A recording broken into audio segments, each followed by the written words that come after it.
popular, es decir, es respaldado por los movimientos socialdemócratas y progresistas del país. Te preguntaba acerca de la campaña electoral. ¿Qué has aprendido? ¿Qué te ha sorprendido? ¿Qué has visto? Bueno, en principio ha sido una campaña que me satisface mucho porque me permite estar en permanente contacto con todos los sectores del país, recorrer Venezuela. Yo sí lo estoy haciendo.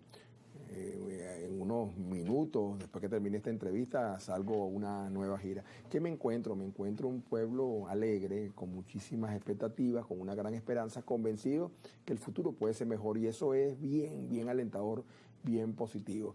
Me consigo también con una gran mayoría, por no decir la totalidad, que proclama la necesidad de un cambio, de que es necesario salir de lo que muchos conceptúan como una pesadilla, pero que eso solamente se puede lograr en paz y electoralmente.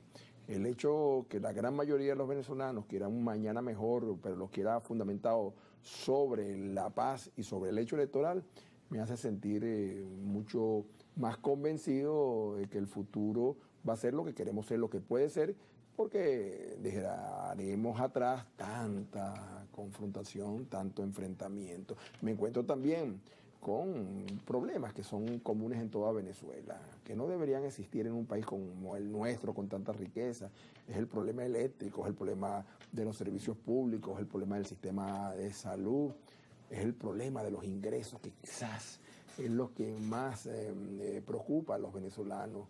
No solamente se trata de una cifra, de hablar del salario mínimo, el más bajo del mundo, por debajo 30 veces que el de Haití. Se trata de palpar las realidades, que con 2, 3, 4 trabajos a veces, de buscando cómo, permíteme que utilice la expresión popular, redondearse la arepa, el venezolano sobrevive. Su mayor preocupación, si tú me dijeras hoy que la plasmara en una sola palabra, es ingresos. Y nuestro gobierno tiene que poner especial empeño. ¿De qué manera? ¿Qué ofreces con relación al ingreso que es, y tú lo has dicho claramente, es la principal preocupación de los venezolanos? Todo pasa por el ingreso. Todo está condicionado, relacionado con el tema del ingreso familiar. En una primerísima etapa, y lo recalco, es necesario que se produzcan las decisiones gubernamentales necesarias para que se incremente de manera significativa en los sueldos, salarios, jubilaciones y pensiones. Pero es solo el comienzo. ¿Sería una de las primeras medidas? No, la primera. La primera. Yo lo he dicho, o sea, esta es mi cámara. Electo, tu primera medida es un aumento general. Mi primer decreto de sueldos. será un incremento significativo general de sueldos, salarios, jubilaciones y pensiones, procurando acercarnos a lo que establece la Constitución, que en este momento se está violando, porque la Constitución establece, palabras más, palabras menos, que el Estado debe garantizarle a los trabajadores, a las trabajadoras venezolanas, un ingreso digno para que tengan una ¿De cuánto estamos hablando? Estamos hablando del equivalente a la cesta básica por grupo familiar, estamos hablando de un ingreso posible, y ya mencionó por qué, de cerca de $400 americanos equivalentes por grupo familiar. Por grupo familiar, o sea que ahí puede Hace haber poco unos 3 ingresos sumados. Por lo menos 2. Hace poco se realizó en Ginebra un foro de diálogo tripartito social con la participación de los distintos sectores de la vida nacional, trabajadores, empresarios y el Ejecutivo Nacional, con la asesoría de técnicos reputadísimos de la OIT, con la metodología que se viene utilizando en buena parte del mundo, y se estableció que era posible, sostenible, un ingreso de arranque, un salario de arranque, porque bono no es salario, y eso es importante que lo puntualice, de $200 americanos por persona. Yo hice la propuesta en la Asamblea Nacional que nos acogiéramos a eso, que fue una decisión de consenso de los distintos sectores de la vida nacional. Lamentablemente, empresa privada, gobierno y trabajadores, lamentablemente no fue acogida. Pero reitero, la primerísima decisión tiene que estar vinculada a un incremento general de $200 americanos, equivalente. Bueno, la economía venezolana está dolarizada, y ese es otro tema que yo he venido también planteando. Pero en todo caso esa es la primera medida, pero lo inmediato que tiene que darse después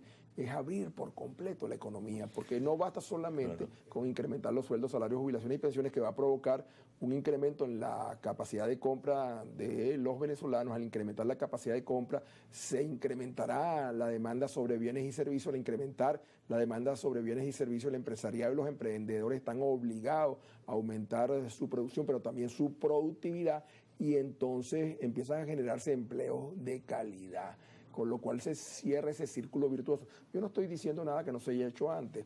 En los Estados Unidos, a raíz de la Gran Depresión, Franklin Delano Roosevelt adelantó una política que traducida al español se conoce como el Nuevo Tratado, que por la vía del incremento de los ingresos, y es decir, del incremento de la demanda, hizo posible sacar a Estados Unidos de la recesión y fortalecer su economía. Nosotros estamos hablando, y lo hemos estudiado con nuestros técnicos, que tenemos la capacidad de generar un verdadero milagro económico en Venezuela, con crecimientos interanuales del PIB de por lo menos el 10% en los próximos 6 años. Pero, reitero, el primer paso es mejorar el ingreso y abrir la economía, garantizar la inversión privada nacional y extranjeros, que los capitales extranjeros y los capitales privados nacionales, buena parte de los cuales están refugiados fuera de nuestra frontera, puedan volcarse en las áreas que son de fundamental importancia. Quiero ir tema por tema. Ese incremento inmediato en tu primera decisión como presidente, de esa decisión de incrementar el sueldo, ¿de dónde van a salir los recursos? ¿Hay recursos para cubrir esos montos? Sí lo hay. ¿De dónde saldrían? Los primeros recursos van a salir, y apunto ahora al presupuesto nacional, del incremento de la producción petrolera que se estimó para el año 2024 en el presupuesto nacional en 750.000 barriles diarios de producción, y que se ha venido incrementando según los últimos datos de la OPEP.